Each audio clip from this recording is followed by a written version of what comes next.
कस्तूरी को घिस करके उन्होंने पूरे शरीर पर लगाया है, बिल्कुल काले काले हो गए।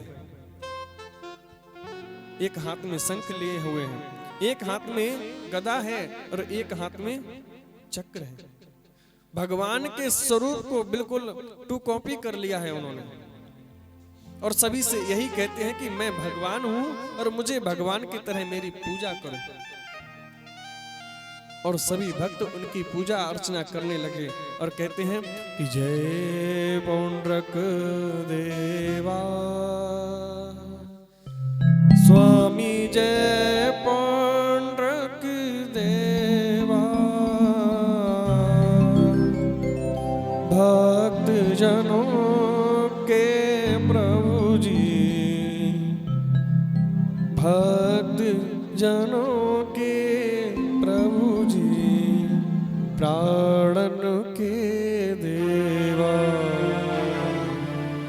ओम जय पौंड्रक देवा।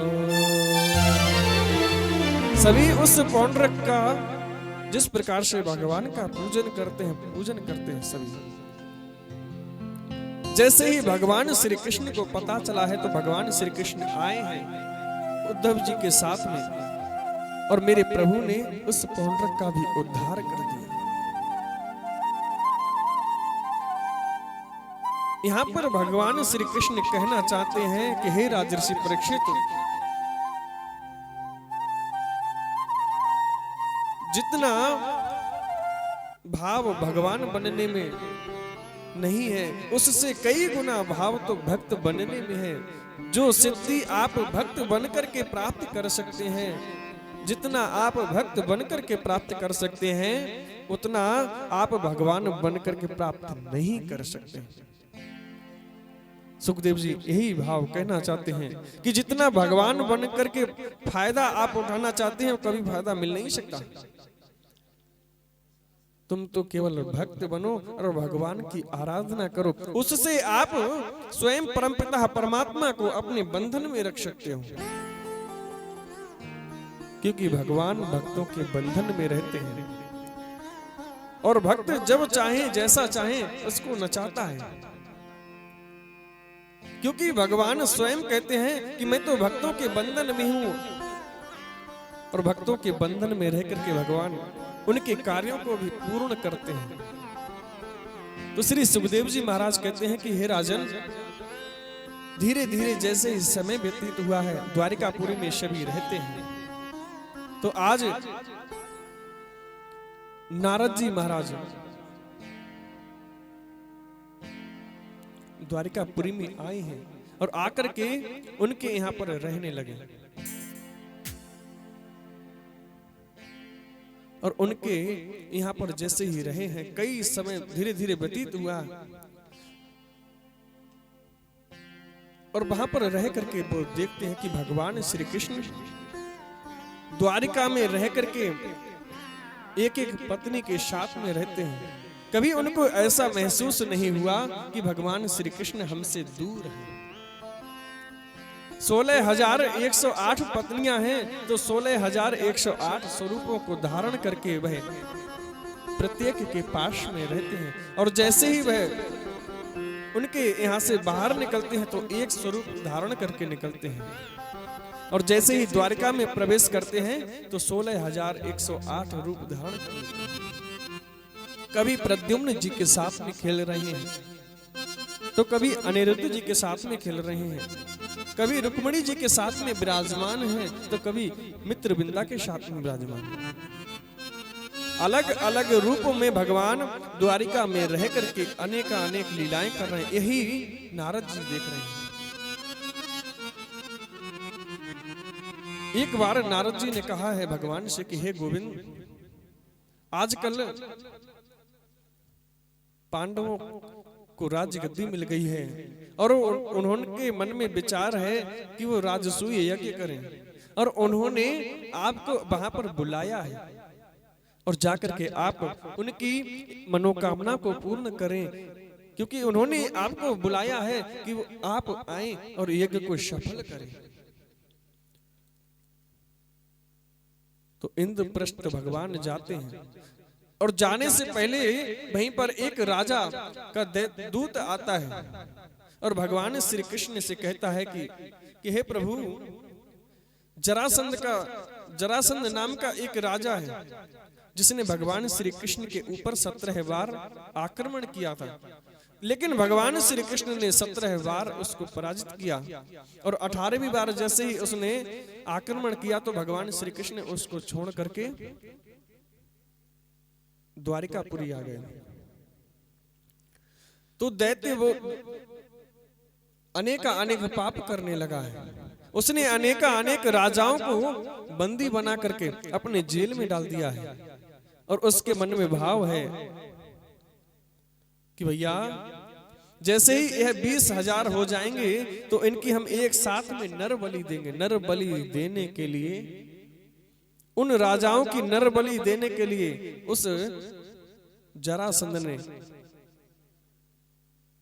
उनको जेल में डाल दिया और उनको पकड़ करके लाता है। तो आज भगवान श्री कृष्ण ने जैसे ही सुना है तो उनके मन में बड़ा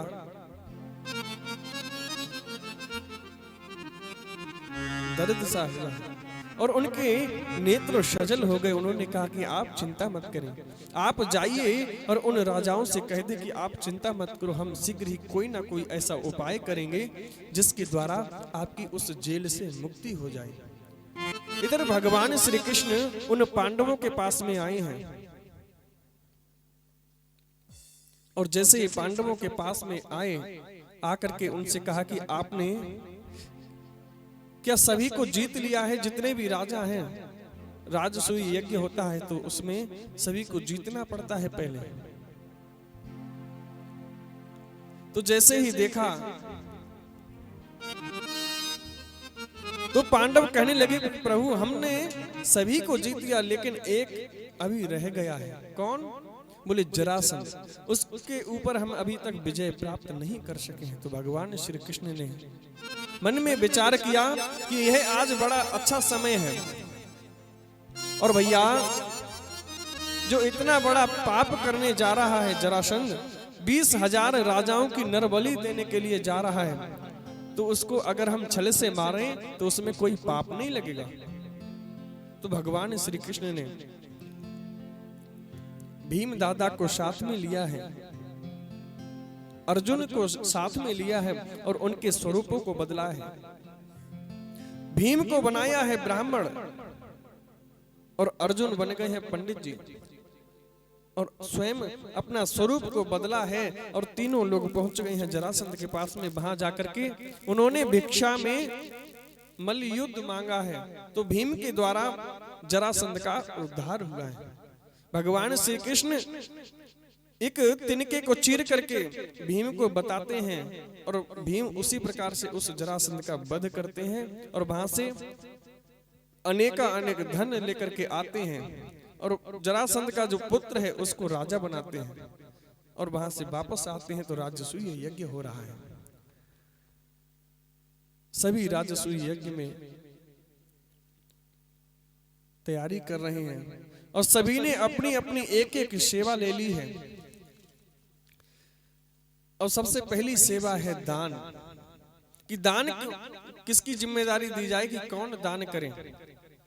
तो भगवान श्री कृष्ण के कहने पर दुर्योधन और कर्ण को दानी बनाया है कि आप इस यज्ञ में दान करेंगे, क्योंकि दुर्योधन के हाथ पे एक रेखा थी कि दुर्योधन जितना अपने हाथों से दान करेगा धन उतना ही बढ़ेगा। और दुर्योधन पांडवों का अहित चाहता है, तो भैया यज्ञ में जो जितना दान करता है उसका धन उतना ही बढ़ता है। तो दुर्योधन को दान की सेवा मिली है कि वह यज्ञ में दान करेगा।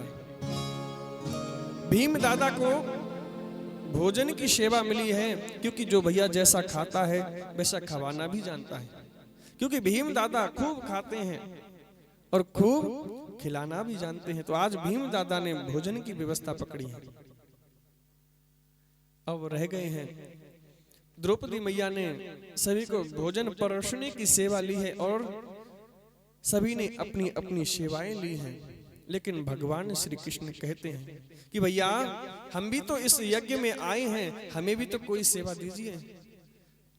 तो सभी ने मना कर दिया कि प्रभु अब तो सेवा कुछ रहे ही नहीं, सारी सेवाएं बट गई हैं, अब कोई सेवा नहीं है। लेकिन भगवान श्री कृष्ण ने देख लिया केवल अभी तो एक सेवा बाकी है, क्या?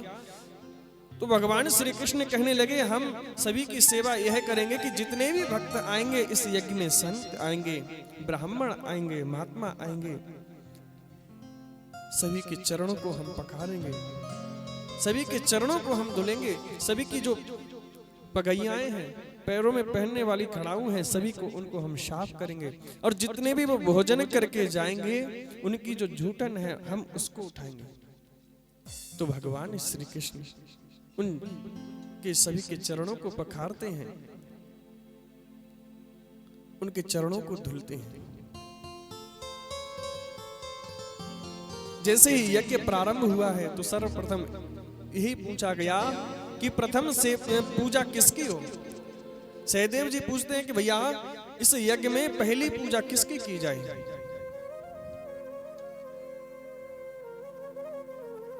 नकुल जी कहने लगे हमारे तो पूजनीय केवल भगवान श्री कृष्ण हैं, हमने तो उन्हीं को अपना इष्ट माना है, तो आज प्रथम पूजा उनकी की जाए। जैसे ही प्रथम पूजा की बात आई तो इधर भगवान श्री कृष्ण से जो द्वेष करता है सबसे ज्यादा, जो भगवान श्री कृष्ण को सदैव गाली देता है, लेकिन भगवान श्री कृष्ण ने आज तक उससे कुछ भी नहीं कहा। और भगवान श्री कृष्ण मंद मंद मुस्कुरा रहे हैं और वहां पर चर्चाएं हो रही हैं कि पहली सेवा किसको की जाए, किसकी पूजा की जाए।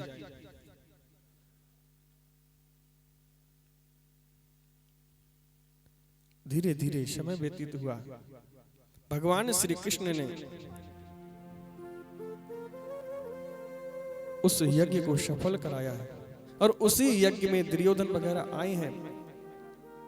और जैसे ही दुर्योधन उस यज्ञ में आए हैं, आकर के जैसे ही महल में प्रवेश किया है तो उन्हें जल में पृथ्वी का भान हुआ है और पृथ्वी में जल का भान हुआ। दीवार पर उनको गेट का भान हुआ कि मानो यहीं पर दरवाजा हो, और जहां दरवाजा लगा हुआ है उनको ऐसा लगा कि यहाँ पर दीवार है। एक बार तो वह गिर गए, और जैसे ही गिरे हैं तो द्रौपदी ऊपर अपने महल की अट्टालिका पर खड़ी हैं, और उन्होंने देख करके हंसने लगी और कहा है उन्होंने कि अंधों के यहाँ पर अंधे ही पैदा होते हैं। अंधों के यहाँ पर अंधे ही पैदा होते हैं। तो उसी के फलस्वरूप कौरवों के द्वारा उनको 14 वर्ष का वनवास, 12 वर्ष का अज्ञातवास और 2 वर्ष का वनवास दिया। अब भैया उनको सभी जगह पर कष्ट मिले हैं, पूरे 5 पांडव पूरा जीवन उनका व्यतीत हो गया, लेकिन उनको सुख नहीं मिला। लाक्षागृह में जाकर के उनको जलाया गया, वन वन वे भटके हैं, कभी ये कष्ट कभी वो कष्ट। लेकिन भगवान श्री कृष्ण जिसके साथ में हो उसे किस बात की चिंता। भगवान श्री कृष्ण की जिनके ऊपर कृपामयी दृष्टि है, तो भगवान श्री कृष्ण उनको कभी कष्ट नहीं देते।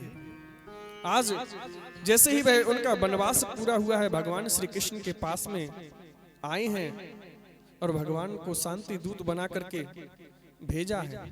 लेकिन द्रौपदी के मन में भाव है कि महाभारत युद्ध हो। भीम दादा भी चाहते हैं कि महाभारत युद्ध हो, लेकिन भगवान श्री कृष्ण शांति दूत बन करके गए हैं कि कैसे भी करके यह युद्ध टल जाए, लेकिन बात नहीं बन पाई। जाकर के युद्ध की घोषणा भी कर दी और वापस आए हैं। भगवान श्री कृष्ण और उनकी जो सेना है, नारायणी सेना, कौरवों ने नारायणी सेना को मांगा है और भगवान श्री कृष्ण ने भगवान श्री कृष्ण को भगवान से 5 पांडवों ने उनको मांगा है कि हमें तो आप चाहिए। और भैया जो भगवान की कृपामयी नाव में बैठ जाता है फिर उसको भवसागर का डर नहीं रहता। तो भगवान श्री कृष्ण की उंगली को पकड़ करके पांचों पांडवों ने महाभारत रूपी भवसागर से ऐसे पार हो गए, उनको तो अनायास ही विजय श्री प्राप्त हुई है। और भगवान श्री कृष्ण ने अनेक उपदेश दिए। उसके बाद जैसे ही उपदेश किए हैं लेकिन राजा युधिष्ठिर को समझ में नहीं आया तो भीष्म पितामह के पास में ले गए। भीष्म पितामह ने उनको अनेक उपदेश दिए हैं और भगवान श्री कृष्ण के चरणों में उन्होंने प्राणों को त्यागा है। भीष्म पितामह का अंतिम संस्कार करवाया है। तो भैया जैसे ही अंतिम संस्कार हुआ है वापस आए हैं, आकर के भगवान श्री कृष्ण ने उत्तरा के गर्भ की रक्षा की है। और भैया द्वारिका में आकर के जब वह भगवान श्री कृष्ण अपने स्वधाम चले गए, पांचों पांडवों को जैसे ही पता चला तो कुंती मैया ने अपने प्राणों को त्याग दिया। और जैसे ही प्राणों को त्यागा है, पांचों पांडव अपने पौत्र राजर्षि परीक्षित आपको उन्होंने राजा बनाया है और सभी पांचों पांडव स्वर्गारोहण कर गए और आपको 7 दिन का श्राप लगा और उसके फलीभूत होकर के आपने अपने बड़े पुत्र जन्मेजय को राजा बनाया है और उनको राजा बना करके आप आज हमारे समक्ष यहाँ पर विद्यमान हैं और आप हमारे द्वारा कथा को श्रवण कर रहे हैं। आपको भय है कि तक्षक सर्प आएगा और हमारा दंशन करेगा। लेकिन प्यारे कन्हैया, हे राजर्षि परीक्षित, जो भगवान की कृपामयी अमृतमयी जो बरसात होती है उसमें जो सदैव भीगते रहते हैं तो उसको किसी भी प्रकार का भय नहीं होना चाहिए, क्योंकि उनकी कृपा से ही सारा कार्य हो रहा है, उन्हीं की कृपा से यह संसार चल रहा है। आइए हम भी उस कृपा का अनुभव करते हुए कुछ क्षण भगवान का स्मरण करें और उनसे एक ही प्रार्थना करें कि क्या कन्हैया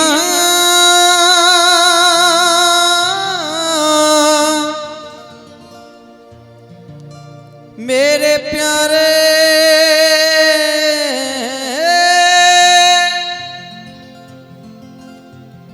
हो मेरा आपकी कृपा से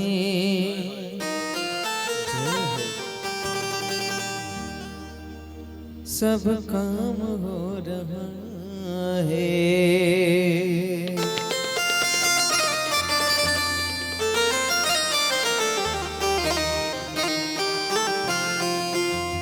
हो मेरा आपकी कृपा से सब काम हो रहा है। मेरा आपकी कृपा से सब काम हो रहा है। करते हो तुम कन्हैया, करते हो तुम कन्हैया, मेरा नाम हो रहा है। मेरा आपकी कृपा से सब काम हो रहा है। मेरा आपकी कृपा से सब काम हो रहा है।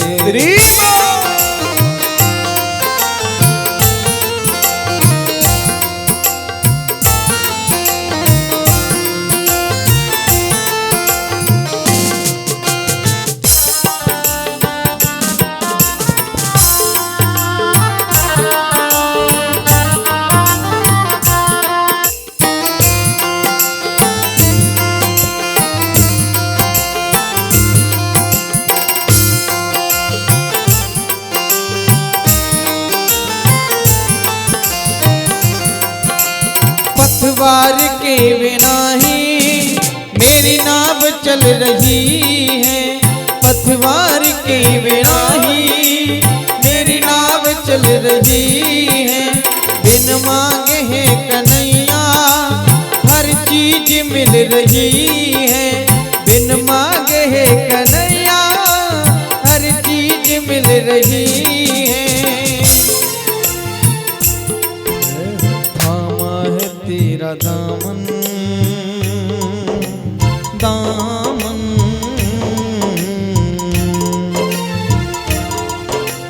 थामा है तेरा दामन, सब काम हो रहा है। तेरा आपकी कृपा से सब काम हो रहा है। करते हो तुम कन्हैया, करते हो तुम कन्हैया, मेरा नाम हो रहा है। तेरा आपकी कृपा से सब काम हो रहा है। तेरा आपकी कृपा से सब काम हो रहा। जय हो।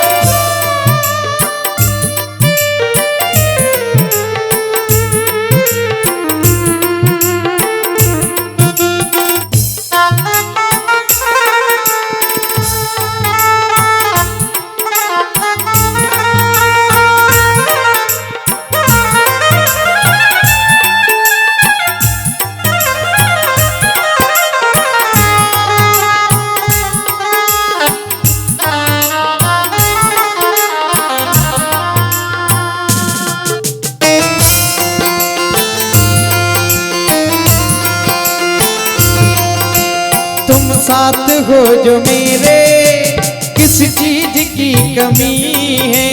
तुम साथ हो जो मेरे, किस चीज की कमी है। कन्हैया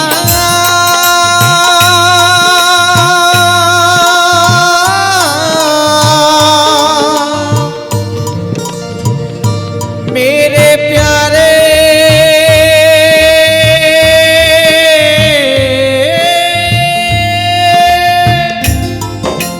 तुम साथ हो जो मेरे, किस चीज की कमी है। किसी और चीज की अब परवाह भी नहीं है। किसी और चीज की अब परवाह भी नहीं है। थामा तेरा दामन,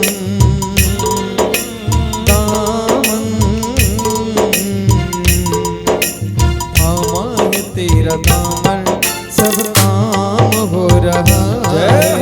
तेरा आपकी कृपा से सब काम हो रहा है।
जोर से तालियों की सेवा करते हुए।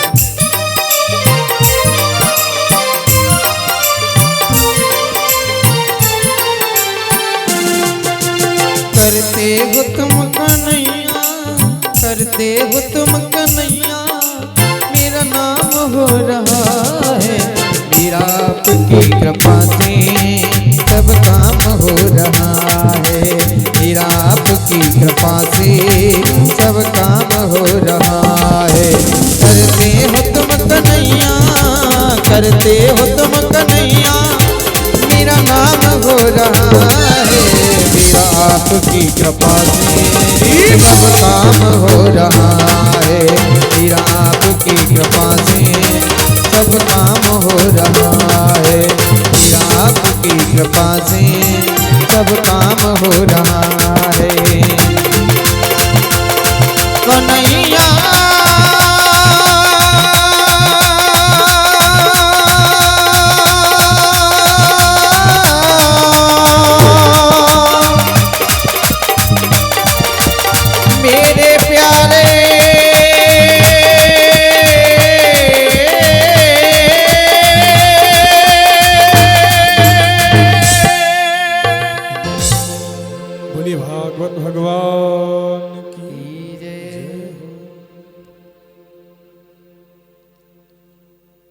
श्री सुखदेव जी महाराज कहते हैं कि हे राजर्षि परीक्षित,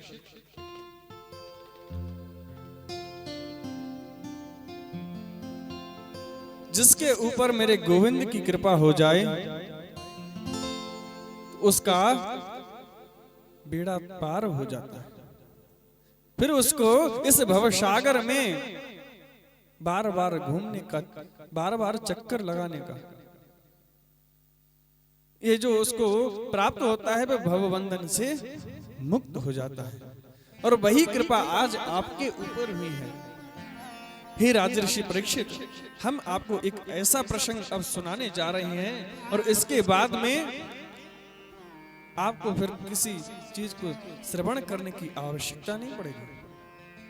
श्री सुखदेव जी महाराज कहते हैं, मैं तुमसे बड़ा सुंदर प्रसंग करने जा रहा हूं। और भैया, कृष्ण जैसा कृपालु, कृष्ण जैसा दयालु, उनके जैसा इस संसार में आज तक ना तो कोई हुआ है और ना ही कोई हो पाएगा। श्री सुखदेव जी महाराज कहते हैं, हे राजर्षि परीक्षित, हम आपसे अब ये चर्चा करने जा रहे हैं भगवान के परम भक्त जिनका नाम है सुदामा। ये भगवान के परम मित्र हैं। जब भगवान श्री कृष्ण अवंतिकापुरी में गए हैं विद्या अध्ययन करने के लिए, तो वहां पर इनकी श्री सुदामा जी से मित्रता हुई। और ये वही सुदामा जी हैं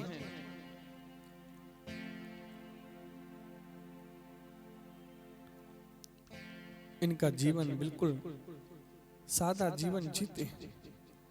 और आजकल तो लोगों ने इनको ऐसा इनका चरित्र चित्रण किया है कि इनको लोग दरिद्री बताते हैं। कुछ लोग कहते हैं कि सुदामा इतने दरिद्र थे, लेकिन श्री सुखदेव जी महाराज कहते हैं कि हे राजर्षि परीक्षित, सुदामा कभी जीवन में दरिद्र नहीं थे। सुदामा केवल गरीब थे, लेकिन उनके अंदर दरिद्रता नहीं थी। एक दरिद्रता और एक गरीबी, ये दोनों अलग अलग है। गरीब होना अलग है बात है और दरिद्र होना अलग बात है। श्री सुखदेव जी महाराज कहते हैं कि हे राजन, कृष्ण स्यासीद सखा कश्चित् ब्राह्मणो ब्रह्मवित्तमान् विरक्त इंद्रियार्थेषु प्रशांतात्मा जितेन्द्रिया। हे राजर्षि परीक्षित, कृष्ण स्यासीद सखा कश्चित्, कृष्ण भगवान का एक परम सुंदर सखा है जिसका नाम है सुदामा। और ब्राह्मणों ब्रह्मवित्तमा, प्रातः काल उठ करके संध्या वंदन जो नित्य कर्म है वह करते हैं। विरक्त इंद्रियार्थेषु, और उनकी जो इंद्रियाएं हैं वह संसार की मोह माया से विरक्त हो चुकी हैं। संसार की जो मोह माया है, जो बंधन है, उनसे वह परे, बिल्कुल परे हैं।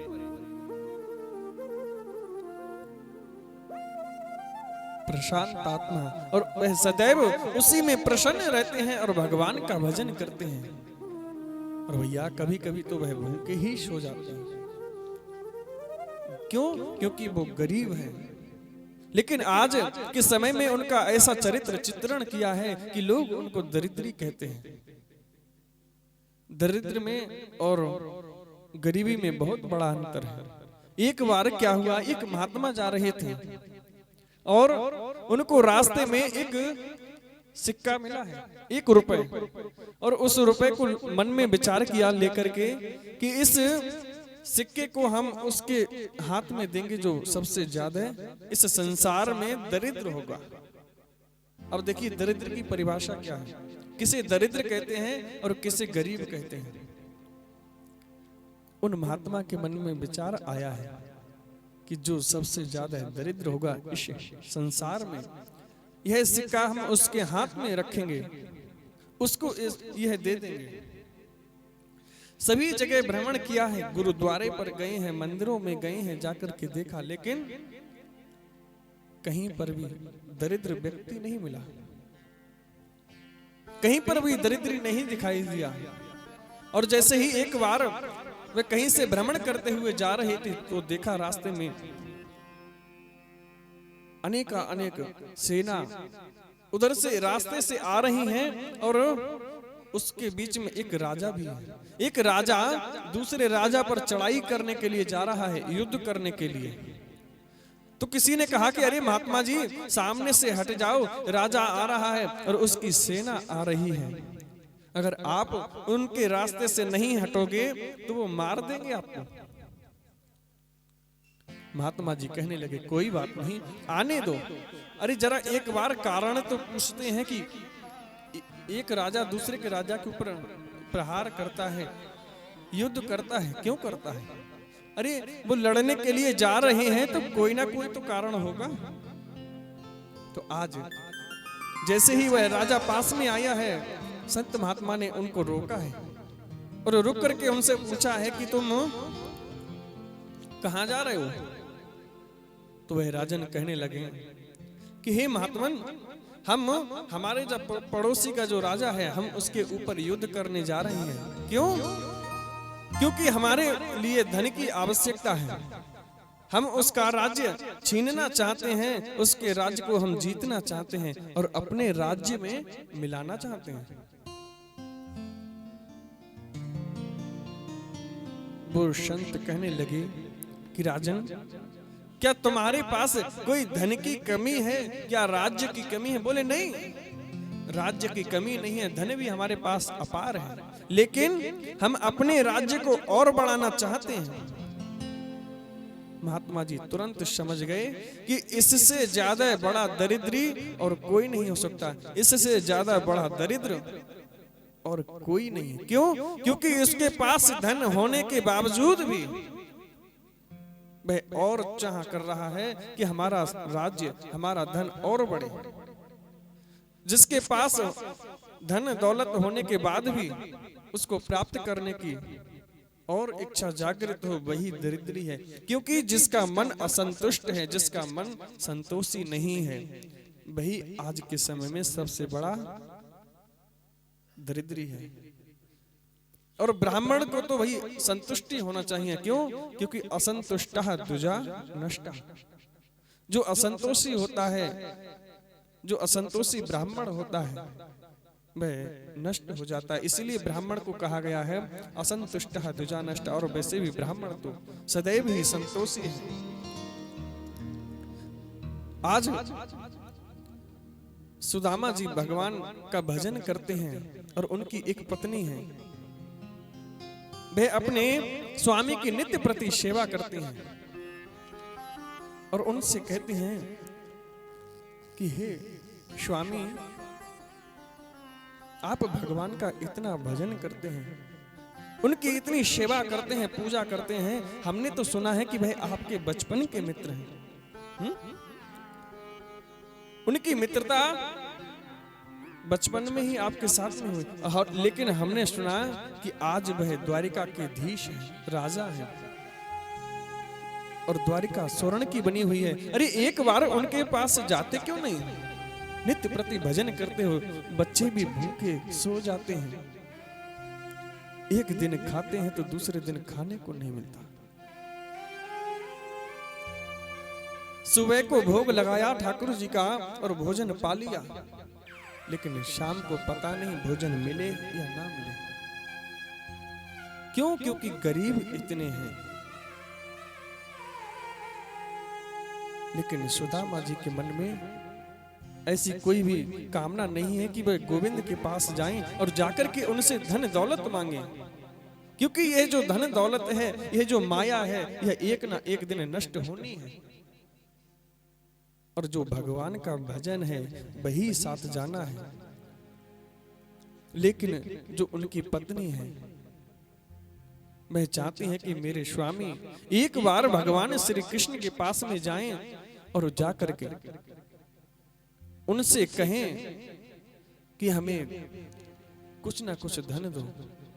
जैसे ही सुदामा ने सुना है कि हमारी पत्नी है वह भगवान श्री कृष्ण के प्रति मिलने के लिए कह रही है और धन की कामना करती है, तो उन्होंने मना कर दिया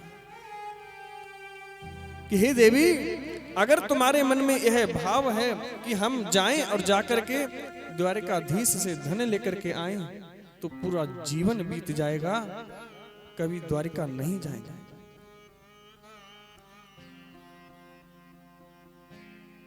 तो जो उनकी पत्नी है सुशीला कहती है, नहीं स्वामी, हमारा ऐसा भाव नहीं है। अरे आपके वो मित्र हैं और आप कम से कम एक बार जाएं और जाकर के उनसे मिले तो सही, आप उनके दर्शन करके आए। सुदामा जी को अपनी पत्नी की बात समझ में आ गई और अपनी पत्नी से कहते, हम चले तो जाएं, लेकिन अपने मित्र के यहाँ जब जाते हैं तो खाली हाथ नहीं जाते, क्योंकि भगवान की कथा में, गुरु जी के सानिध्य में और अपने मित्र के यहाँ पर जब जाते हैं तो कभी खाली हाथ नहीं जाते, कुछ ना कुछ लेकर के अवश्य जाते हैं।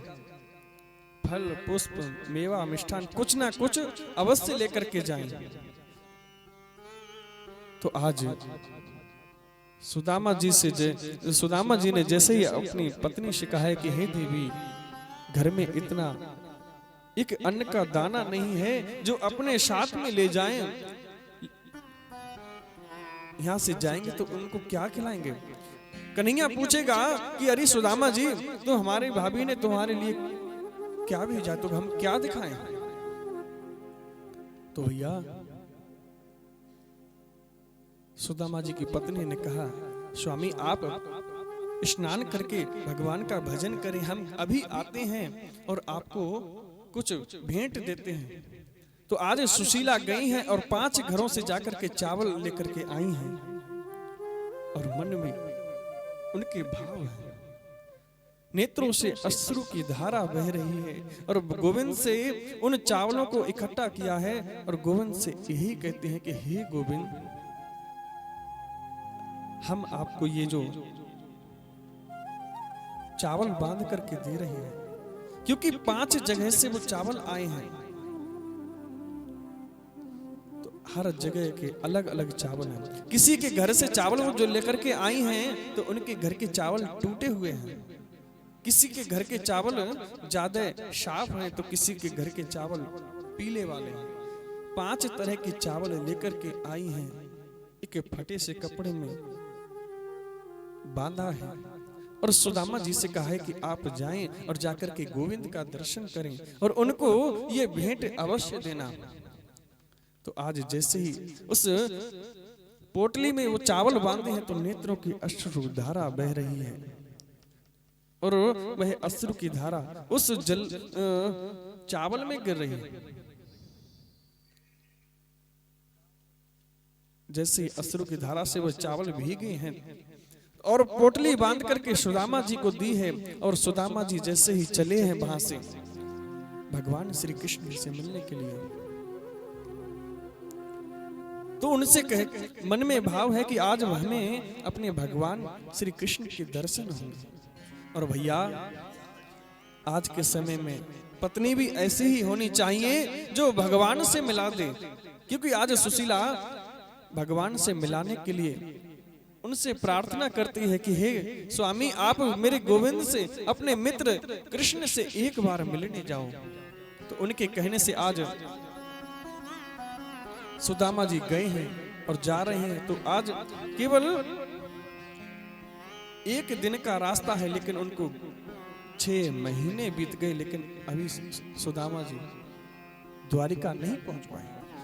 ऐसा लगता है कि ना जाने कितनी दूर नगरी है और उनके मन में एक ही भाव है कि हे गोविंद, तुम्हारी ये नगरी ना जाने कितनी दूर है, हम तो चलते चलते थक गए हैं। उनके मन में केवल एक ही भाव है कि दूर नगरी, बड़ी दूर नगरी। चलत चलत मेरे थक गए पांव, फिर भी मिला ना उनका धाम। जय कोई मुझे बतला दे मेरे प्यारे सुंदर श्याम कन्हैया, मुझको मिलेंगे कहाँ, मुझको मिलेंगे कहाँ।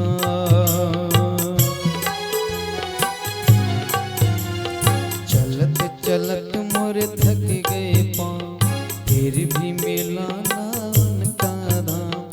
चलत चलत मोर थक गए पाँव, फिर भी मिला ना उनका धाम। कोई मुझे बतला दे प्यारे सुंदर मेरे श्याम कन्हैया, मुझको मिलेंगे कहाँ, कन्हैया मुझको मिलेंगे कहाँ।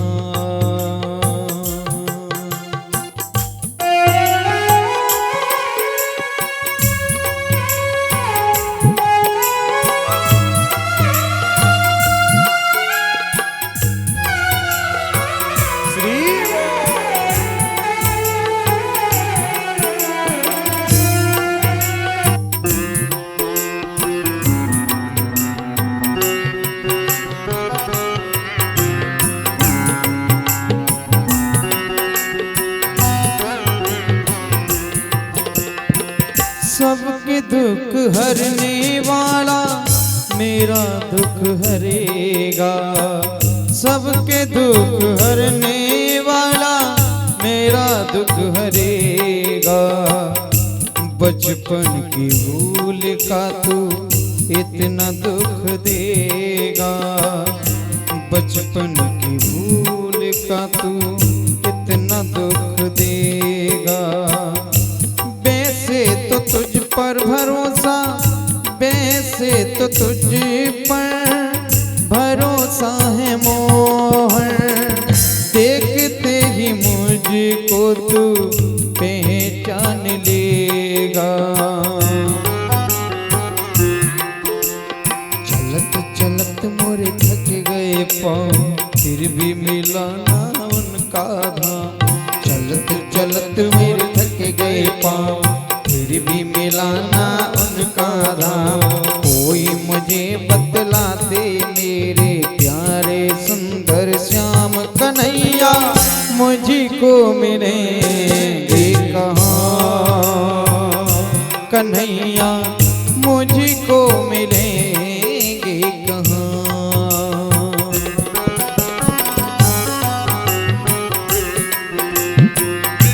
रस्ते भरी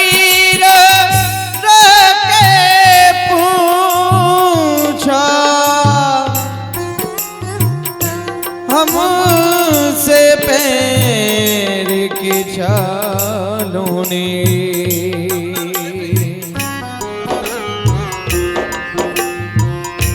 बस्ती कितनी दूर बसाली,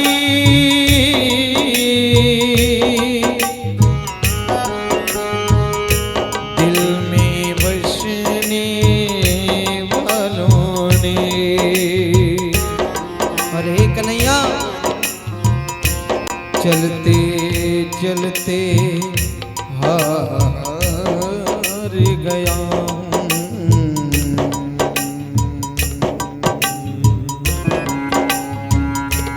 पैरों में पड़ गए छाले। आके कन्हैया मुझको तू तो अपने गले से लगा ले। चलत चलत मेरे थक गए पाँव, फिर भी मिला ना उनका धाम। चलत चलत मोरे थक गए पाँव, फिर भी मिला ना उनका धाम। कोई मुझे बतला दे मेरे प्यारे सुंदर श्याम कन्हैया, मुझको मिलेंगे कहाँ कन्हैया, मुझको मिलेंगे कहाँ। बोलिवा के बिहारी लाल की जय। सुदामा जी के मन में एक ही भाव है, उनके मन में केवल और केवल एक ही भाव है, क्या कि भूख लगती है, प्यास लगती है, जिंदगी अब उदास लगती है, कैसे आऊं मैं द्वारिका, हे कन्या कैसे आऊं मैं द्वारिका, तेरी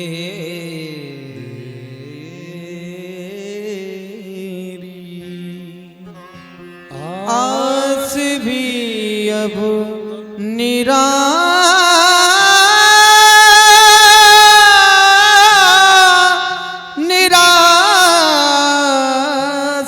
लगती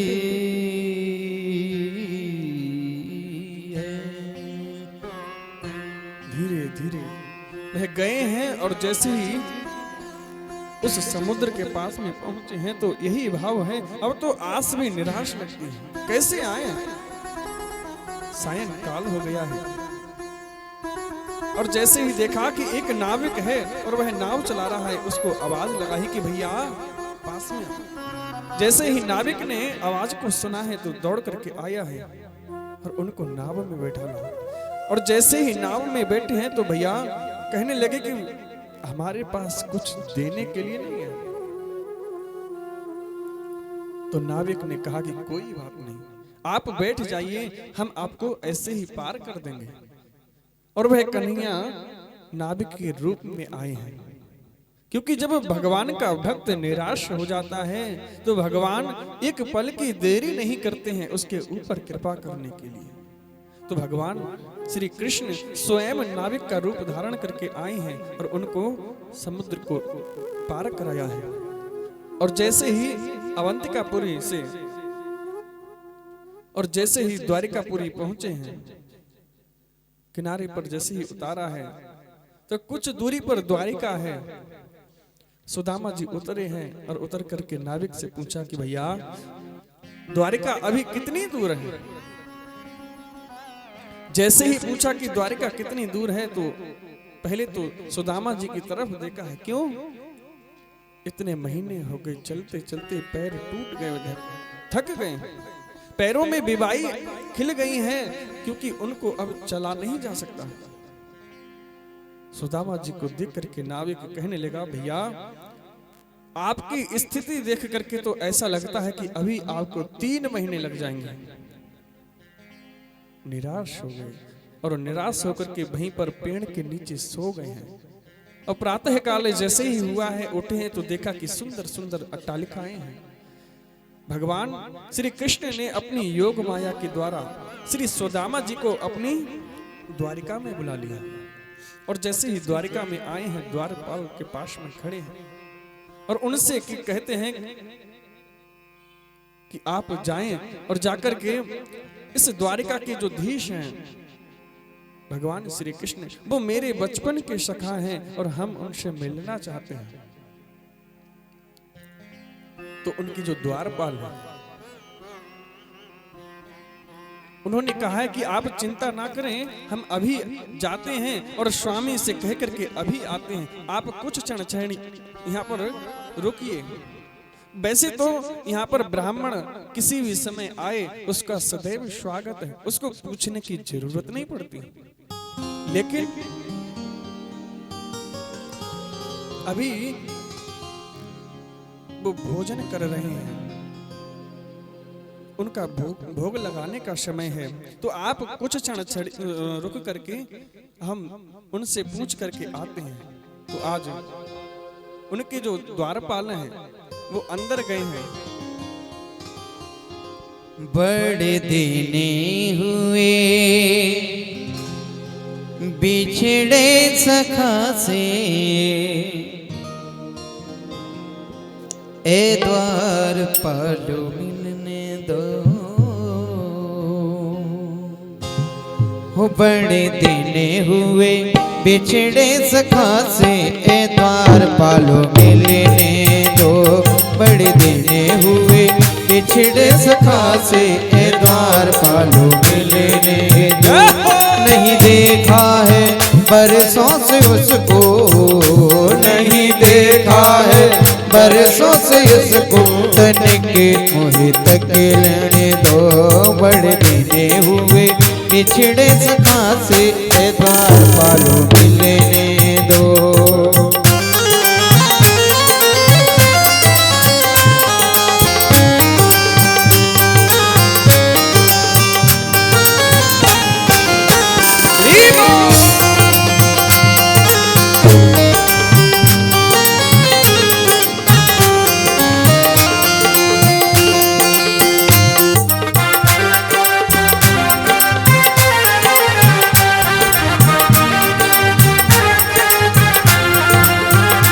ये जो द्वारकाधीश तुम्हारे हैं, बचपन के वो मित्र हमारे हैं। बचपन के वो मित्र हमारे हैं। बचपन के वो मित्र हमारे हैं। संग खेले वो संग खेले, बड़े गुरुकुल में गले जग मिलने दो। बड़े दिन हुए बिछड़े सखा से, ए द्वारपालो मिलने दो।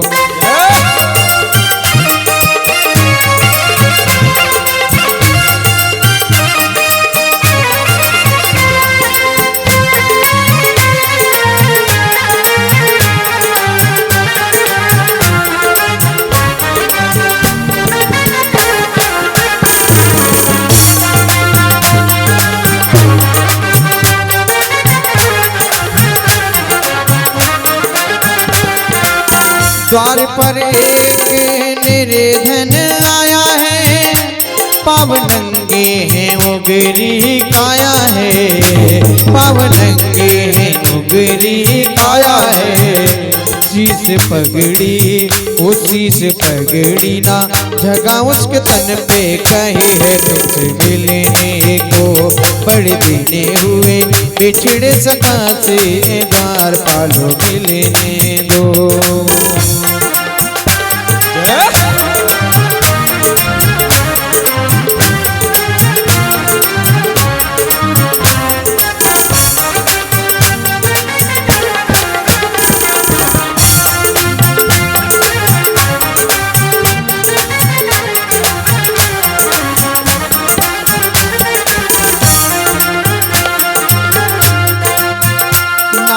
अपना सुदामा बताता है, नीर अखियों में भरे भरे लाता है।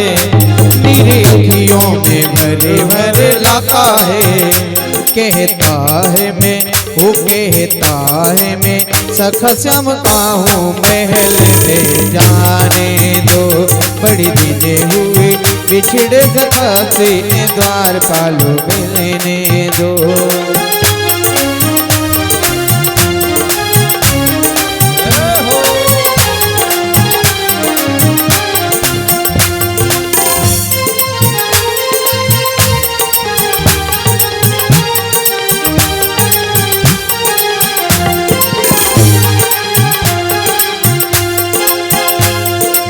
सुनते ही दौड़े चले आए मोहन, लगाया गले से सुदामा को मोहन। लगाया गले से सुदामा को मोहन।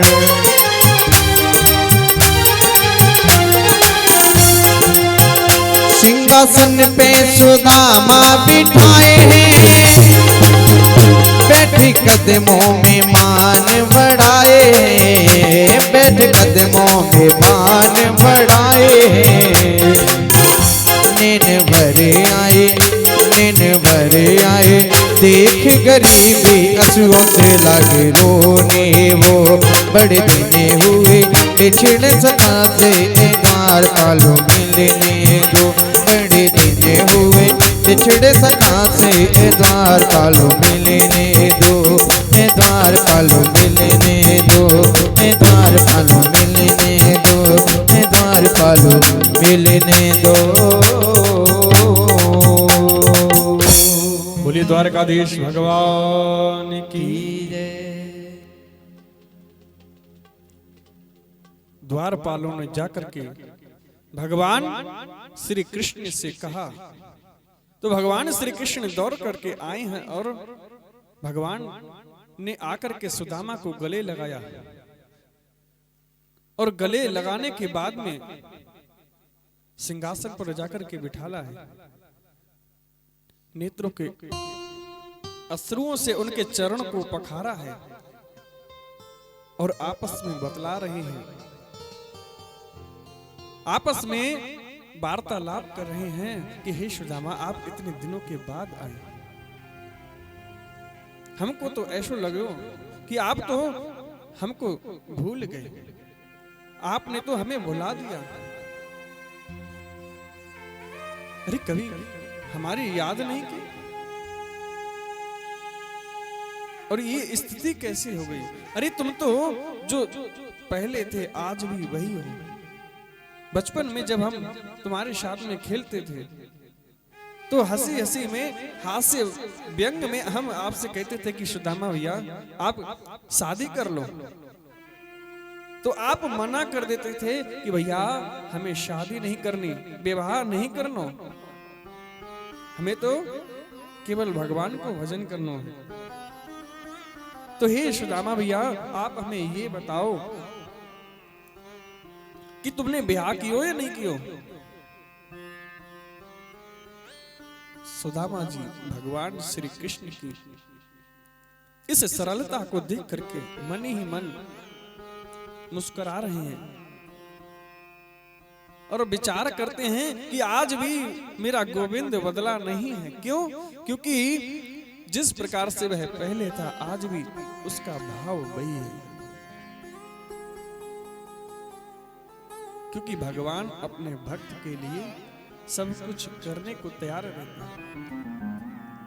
भगवान अपने भक्त का कभी कष्ट, कभी उनको सताते नहीं हैं। और भगवान के जो भक्तों का अपराध करता है भगवान उसको कभी क्षमा नहीं करते। जो अपराध भक्त कर करही राम रोष पावक सो ही जरहि। तो सुदामा जी अपने मन में विचार करते हैं कि भगवान कितने कृपालु हैं जिन्होंने हमारे ऊपर कृपा की। तो भगवान श्री कृष्ण के पूछने पर सुदामा जी कहते हैं कि हाँ लाला, हमारी एक पत्नी है जिनका नाम है सुशीला, बड़ी सीधी पत्नी है, और वो उन्हीं के कहने पर हम आज आपके दर्शन करवे ताई आए हैं। अच्छा लाला तू बता, तेरे ब्याह हुआ कि नहीं हुआ? भगवान श्री कृष्ण मुस्कुराने लगे, कहते हैं कि भैया हमारे एक नहीं, हमारे तो अनेका अनेक विवाह हुए। आपस में अनेका अनेक प्रकार से हंसी ठट्टा करते हैं, बतलाते हैं, वार्तालाप करते हैं। धीरे धीरे समय व्यतीत हुआ, एक ही थाली में दोनों लोगों ने भोजन ग्रहण किया है। अब भगवान श्री कृष्ण उनसे प्रश्न करते हैं कि हे सुदामा जी, आपकी जो पत्नी है, हमारी जो भाभी जी हैं, उन्होंने अवश्य कुछ ना कुछ तो भेंट दी होगी। और जैसे ही भेंट का नाम लिया, अब तो भैया सुदामा जी उस पोटली को और भी ज्यादा छुपाने लगे। कैसे दिखाएं उन चावलों को, क्योंकि ये स्वर्ण की अट्टालिकाएं हैं, पूरी द्वारका पूरी सोने की है, और ये हमारी मुट्ठी भर चावल अगर हम इन पत्नियों के सामने दिखाएंगे तो कैसा लगेगा? तो सशंकित हो रहे हैं। और उन्होंने क्या किया, उस पोटली को जैसे ही छुपाया तो भगवान श्री कृष्ण ने देखा कि सुदामा अपनी पोटली को छुपा रहे हैं, तो भगवान श्री कृष्ण ने जाकर के हाथ से विनोद के साथ में उनसे वो पोटली छीनी है, और जैसे ही उस पोटली को खोला है तो 5 तरीके के उसमें चावल, कुछ चावलों भीगे हुए हैं। क्यों? क्योंकि जब सुशीला ने उन चावलों को इकट्ठा किया है तो नेत्रों से अश्रु की धारा बह रही थी, उसके कारण वो चावल भीग गए हैं। लेकिन भगवान श्री कृष्ण तो सभी के हृदयों की बात को जानते हैं, और उन्होंने 3 मुट्ठी चावल को ग्रहण किया है, और भगवान श्री कृष्ण ने मन ही मन संकल्प किया है कि सुदामा जी को सभी ऐसो आराम, जिस प्रकार से एक द्वारिका है उसी प्रकार से श्री सुदामा जी को एक द्वारिका पुरी बनाई है, और उन्होंने 3 मुट्ठी चावल ग्रहण किए। और जैसे ही 4थी मुट्ठी ग्रहण करना चाहे है तो रुक्मिणी जी ने हाथ रोक लियो कि भैया, हे स्वामी, अगर आप इसको ग्रहण कर लेंगे, क्या आप सब कुछ इस सुदामा को ही लुटाना चाहते हैं? अरे आपको भी तो रहना है ना। तो भगवान श्री कृष्ण ने मन ही मन उन रुक्मिणी जी की बात को समझ लियो, लेकिन रुक्मिणी जी ने कहा कि इस प्रसाद को हमें भी तो दो, हम भी तो आपके भक्त का प्रसाद पाना चाहते हैं। तो सभी जितनी भी पत्नियां हैं भगवान श्री कृष्ण की, वो चावल सभी ने थोड़े थोड़े प्रसाद के रूप में लिए हैं। आज सभी पत्नियां भगवान श्री कृष्ण के कहने पर बारी बारी से आई हैं, और सभी ने सुदामा जी का आशीर्वाद ग्रहण किया। और वहां से सुदामा जी जैसे ही भगवान श्री कृष्ण को आशीर्वाद देकर के गए हैं, और जाकर के देखा कि जहां पर उनके महल बने झोपड़ी पड़ी हुई थी, वहां पर आज सुंदर सुंदर अट्टालिकाएं हैं। जिस प्रकार से द्वारिकापुरी थी उसी प्रकार से आज सुदामापुरी बनी है। इतनी सुंदर सुदामापुरी है कि देख करके सुदामा जी चौंक गए हैं, और मन में विचार करते हैं कि आज मेरी वो टूटी सी झुपड़िया मेरी कहाँ गई, मेरी सुशीला कहाँ है, और विलाप करने लगे। और जैसे ही विलाप किया है तो वहां से द्वारपाल दिखाई दिए हैं, और द्वारपालों से जाकर के कहा कि भैया, हमारी यहाँ पर एक छोटी सी झुपड़िया थी, वो कहाँ गई? द्वारपालों ने देखा कि सुदामा जी अंदर जाकर के कहा है सुशीला मैया से, और जैसे ही सुशीला जी आई हैं, आकर के देखा ये तो हमारे स्वामी हैं। सुशीला ने तुरंत पहचान लिया, सुदामा जी नहीं पहचान पाए। तो सुदामा जी कहने लगे कि अरे सुशीला, तुम तो इतनी बदल गई। अरे सुशीला, तेरे 2-2 चिटिला और पीली साड़ी पर बॉर्डर नीला। अरे सुशीला, तुम तो इतना सुंदर श्रृंगार करके आई हो। अरे तुम्हें तो भगवान ने सब कुछ दे दिया। सुशीला कहने लगी, गोविंद की कृपा से देखो ना, आज हमारे पास सब कुछ है। सुशीला हाथ पकड़ करके सुदामा जी को अंदर लेकर के जाना चाहो है, तो सुदामा जी ने मना कर दिया कि भैया, आज हम इस घर में प्रवेश नहीं करेंगे, इस सुदामापुरी में हम ग्रहण नहीं करेंगे इसके। क्यों? क्योंकि हमारे मन में कामना थी कि हम अपने गोविंद के, अपने प्रभु के दर्शन करें, और तुम्हारे मन में कामना थी कि हमें ऐश्वर्य प्राप्त हो, लक्ष्मी प्राप्त हो। तो तुम्हें लक्ष्मी की चाह थी तो तुम्हें लक्ष्मी प्राप्त हो गई, और हमें गोविंद की इच्छा थी, हमें उनके दर्शन की अभिलाषा थी, तो हमें दर्शन मिल गए। हमें ये स्वीकार नहीं है। अरे अब तो आपके पास में स्वर्ण ही स्वर्ण है, आराम से सोने की दाल खाओ, सोने का पानी पियो। तुम्हें तो सोना चाहिए था, लक्ष्मी चाहिए थी, उसी को खाओ। बाहर निकल आई, अंदर नहीं गई। तो अंदर से भगवान श्री कृष्ण ने आवाज लगाई है कि अरे सुदामा, ये तो तुम्हारे लिए है, और तुम इसमें निवास करो और सभी का कल्याण करो। इन द्वारिकापुरी में आप रहोगे तो तुम्हें यह कभी बंधन में नहीं रखेगी, और तुम्हारा भजन भी आराम से होगा। यह प्रभु का प्रसाद समझ करके ग्रहण करो, और ये सभी को इससे दान करो, जिससे तुम्हारी ऐश्वर्य में वृद्धि होगी। तो आज सुदामा जी वहां पर बांटते हैं। लुटा दिया भंडार मुरली वाले ने, कर दिया माला माल कमली वाले ने, लुटा दिया भंडार मुरली वाले ने, कर दिया माला माल बंसी वाले ने, लुटा दिया भंडार मुरली वाले ने, कर दिया माला माल बंसी वाले ने।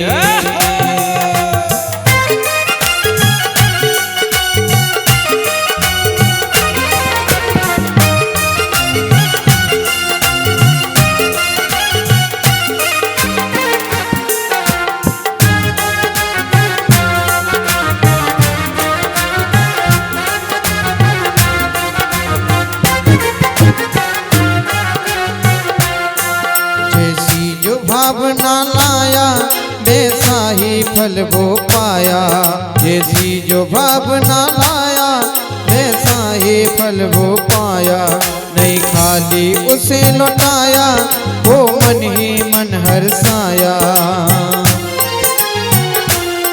वो कर दिया उसको निहाल मुरली वाले ने, कर दिया माला माल खट वाले ने, लुटा दिया भंडार मुरली वाले ने, कर दिया माला माल बंशी वाले ने।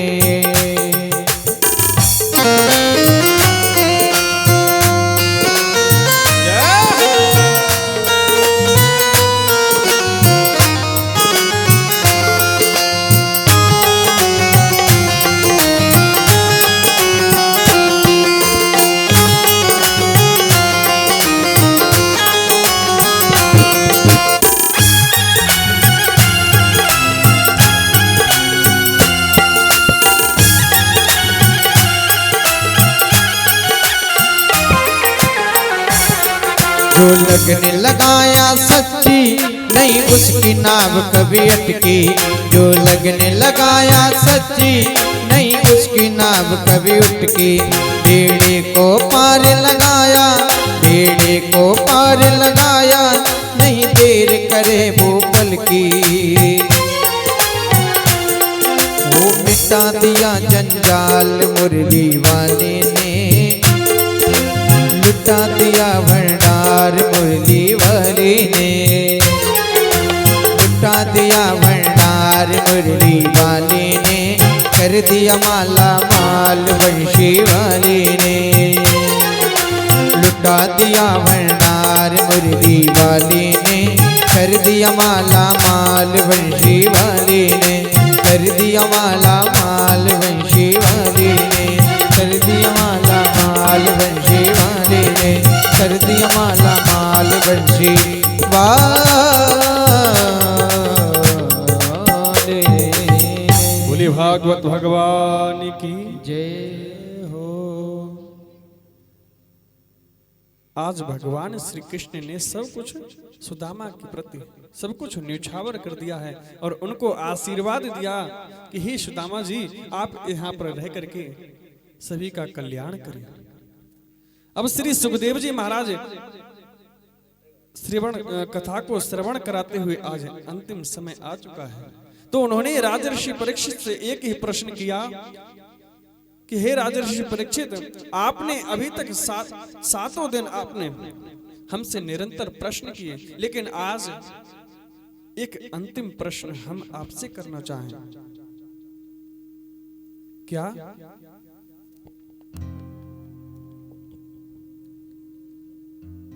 एक प्रश्न किया कि हे राजर्षि परीक्षित, क्या आप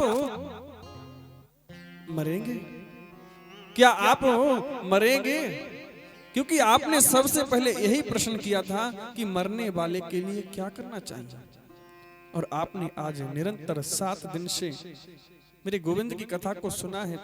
अब आपसे केवल यही प्रश्न है कि आप इस शरीर को त्यागेंगे, क्या आप मरेंगे? तो राजर्षि परीक्षित ने हाथ जोड़ लिए, कहने लगे गुरुदेव, यह शरीर तो नश्वर है और आत्मा सदैव अजर अमर है, तो मरता कौन है? ये केवल और केवल शरीर। बोले हम तो नहीं मर सकते। क्यों? क्योंकि यह जो आत्मा है, यह जो जीव है, वह कभी मर नहीं सकता। क्यों?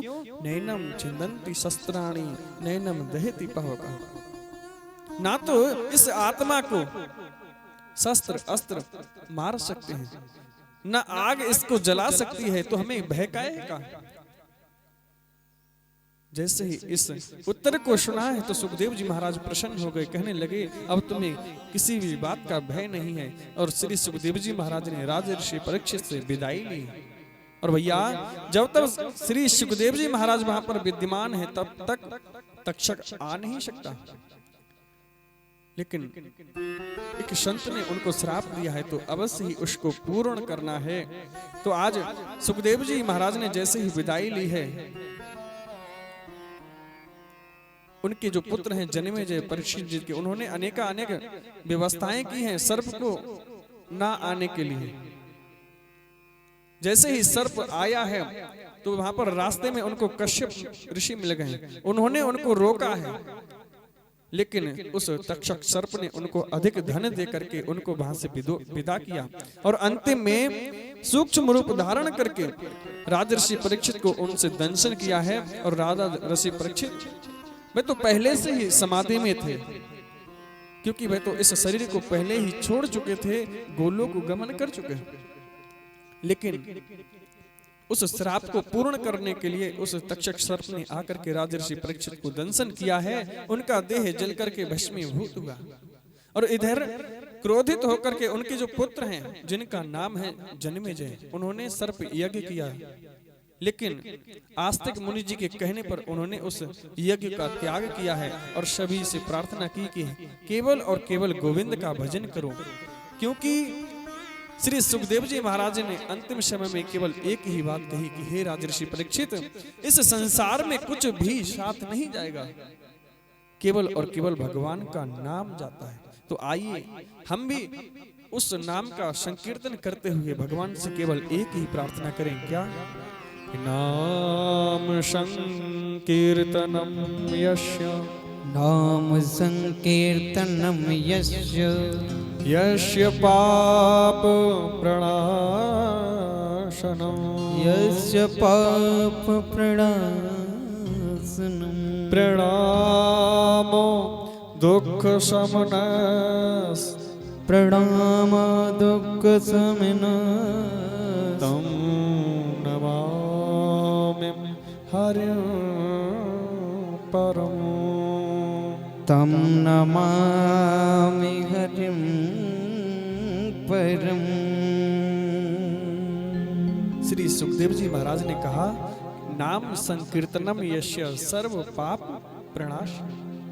यह जो नाम संकीर्तन है यह सभी कष्टों को दूर करने वाला है।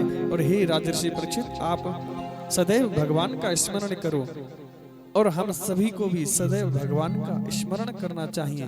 क्योंकि श्वास श्वास पर कृष्ण भज, प्रथा श्वास जन खोए, ना जाने या श्वास की आवन होए ना होए। पता नहीं ये जो सांस है ये कब आई और कब बंद हो जाए, इसका कोई भरोसा नहीं।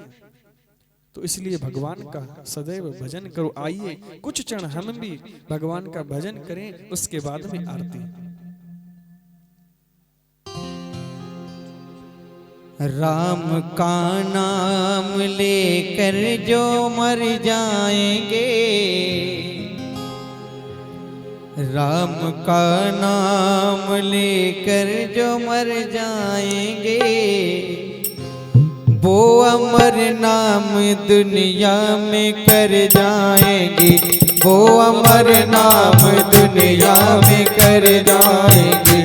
राम का नाम लेकर जो मर जाएंगे, राम का नाम लेकर जो मर जाएंगे, वो अमर नाम दुनिया में कर जाएंगे, वो अमर नाम दुनिया में कर जाएंगे।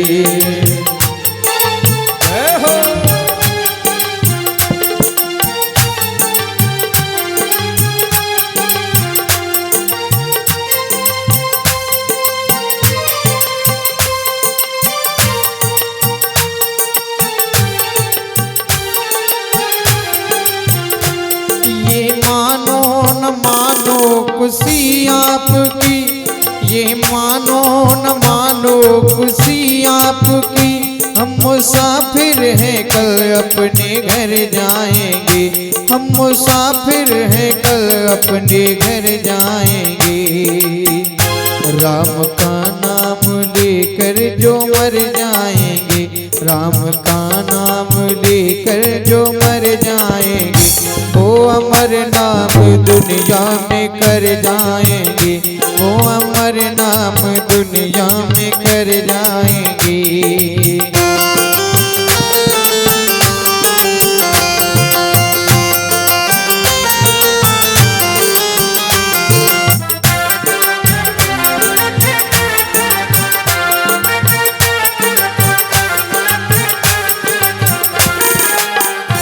टूट जाए न माला हरि नाम की, टूट जाए न माला हरि नाम की, वरना अनमोल मोती बिखर जाएंगे, वरना अनमोल मोती बिखर जाएंगे। राम का नाम लेकर जो मर जाएंगे, वो अमर नाम दुनिया में कर जाएंगे।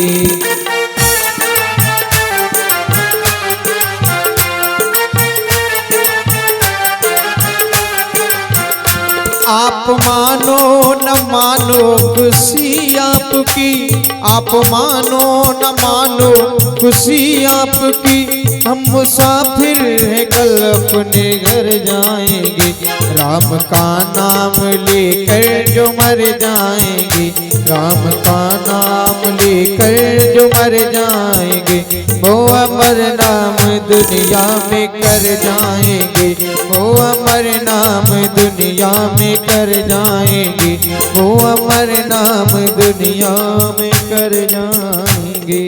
बोलिए भागवत भगवान की जय।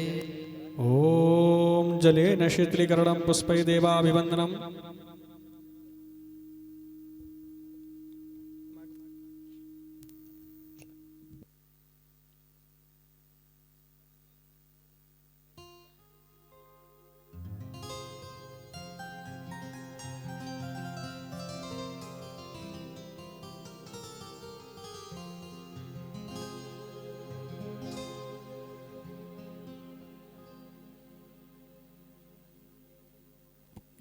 सभी भक्तजन अपने स्थानों पर खड़े हो जाएं आरती के लिए। ओम चंद्रमा मनशो जात चक्षुः सूर्यो अजायत श्रोत्राद्वायुश्च प्राणश्च मुखादग्निरजायतः। ओम ज्वालामालिन्ये नमः। ओम रत्रेश्वर्ये नमः।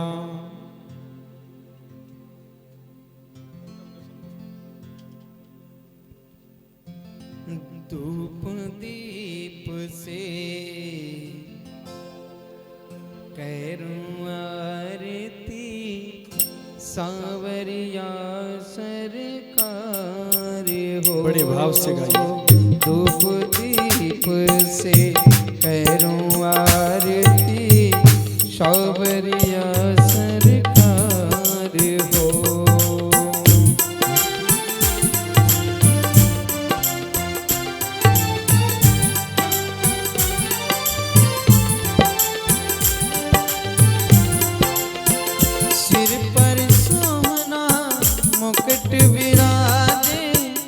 गल में जंती माला,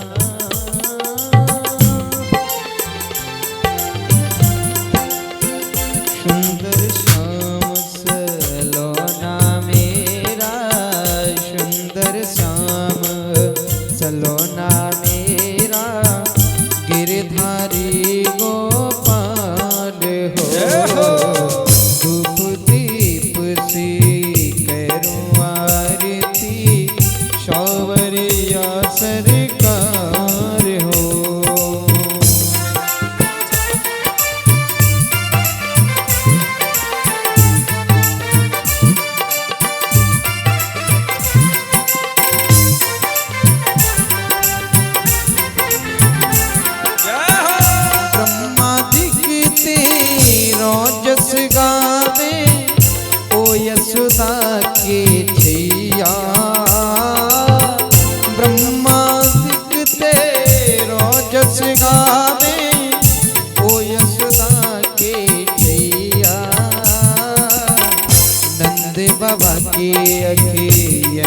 को तारो, नंद बाबा की अखियन को तारो, कृष्णा संगे बलराम हो।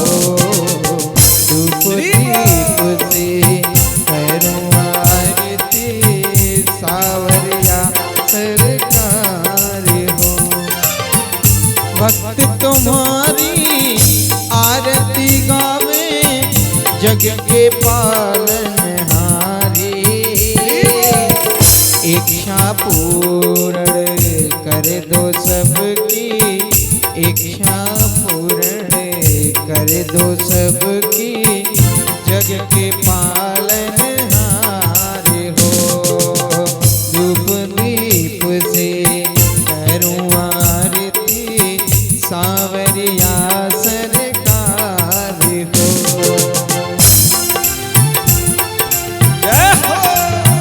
हम सबको तुम दर्शन दे दो, राधा के सावरिया हो।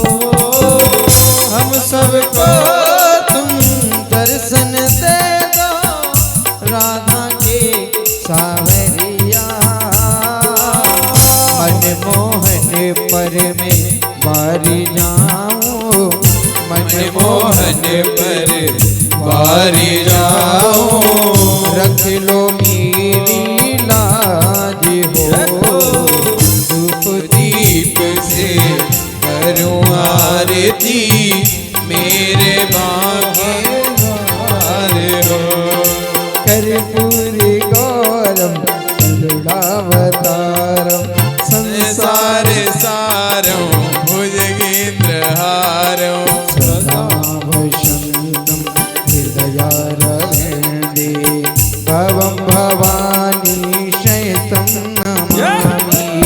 त्वमेव माता च पिता त्वमेव, त्वमेव वैद्यो च शिखा त्वमेव, त्वमेव विद्या द्रविणं त्वमेव, त्वमेव सर्वं मम देव देव, त्वमेव सर्वं मम देव देवा। भागवत भगवान की जय जय श्री राधे, जय जय श्री राधे, जय जय श्री राधे।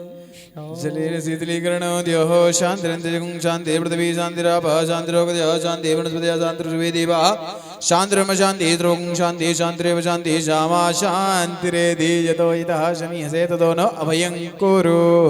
अथ मंत्रपुष्पाञ्जलिः। सभी के हाथों में पुष्प दे देंगे और जिसके पास पुष्प न पहुंचे अपने मन को ही पुष्प में मान करके ठाकुर जी के चरणों में अर्पित करेंगे। हरि ओम जगनीनजिनमय जनतदेवास्तानि धर्माणि प्रतमान्या शरणादेहनाकं महिमानः सुजन्तिद्रपूर्वी साध्याः सन्ति देवा।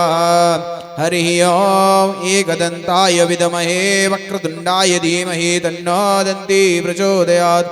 हरि ओम नन्दनन्दनाय विद्महे यशोदानन्दनाय धीमहि तन्नो कृष्णा प्रचोदयात्। नानासुगन्धिपुष्पाणि यथा कालोद्भवानि च पुष्पाञ्जलिर्मया दत्ता गृहाण परमेश्वर।